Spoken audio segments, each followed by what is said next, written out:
सर्वे भवन्तु सुखिनः, सर्वे सन्तु निरामयाः, सर्वे भद्राणि पश्यन्तु, मा कश्चित् दुःखभाग् भवेत्. With this well wish, ladies and gentlemen, esteemed colleagues and honorable members of the audience, today I stand before you not just as a representative of finance, but a custodian of our shared future. The topic of today is lifestyle for environment.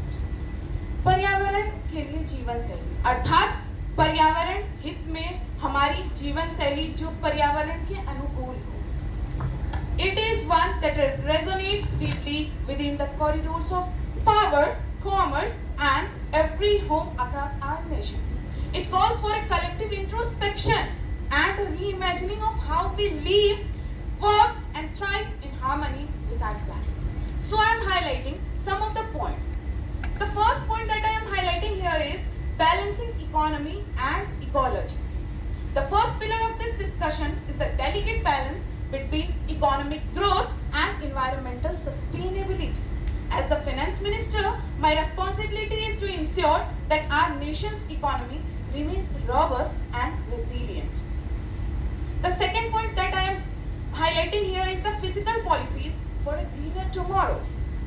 Fiscal policies are powerful tools that can shape behavior and influence market trends.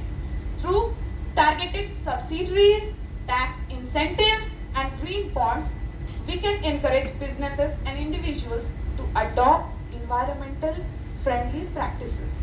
So, sustainable investing. Sustainable investment have been growing rapidly.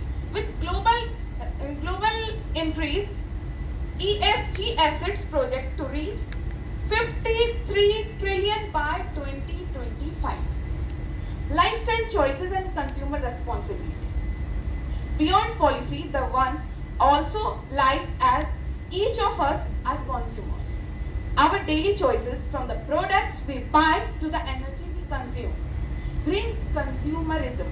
In 2021, the global market for sustainable goods was estimated at over 150 billion, driven by consumer demands for products with lower environmental footprints. Energy efficiency and savings. The energy efficient homes can save home where up to 30% on our energy bills while reducing greenhouse gas emissions. Eco-friendly transportation. We have to emphasize on this point too much. Electronic vehicles produce about 60% fewer emissions.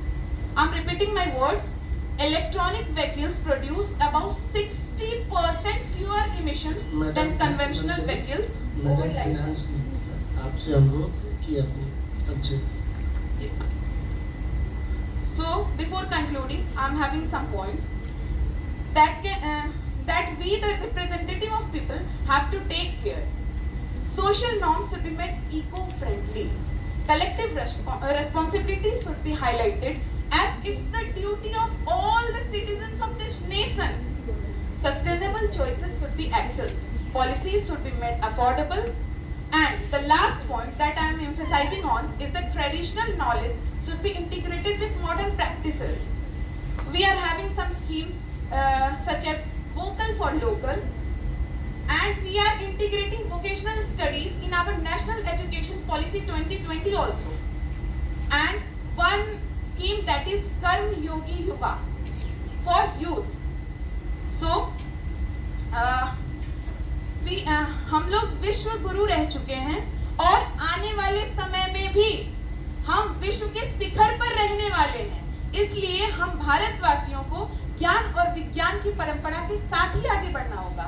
अंत में मैं अपनी वाणी को विराम देने से पहले चंद पंक्तियां कहना चाहूंगी कि भले साजिश में गहरे दफन तू करना मगर सुन ले. भले साजिश में गहरे दफन तू करना मगर सुन ले. सृजन का बीज हूँ, मिट्टी में जाया हो नहीं सकता. जय हिंद.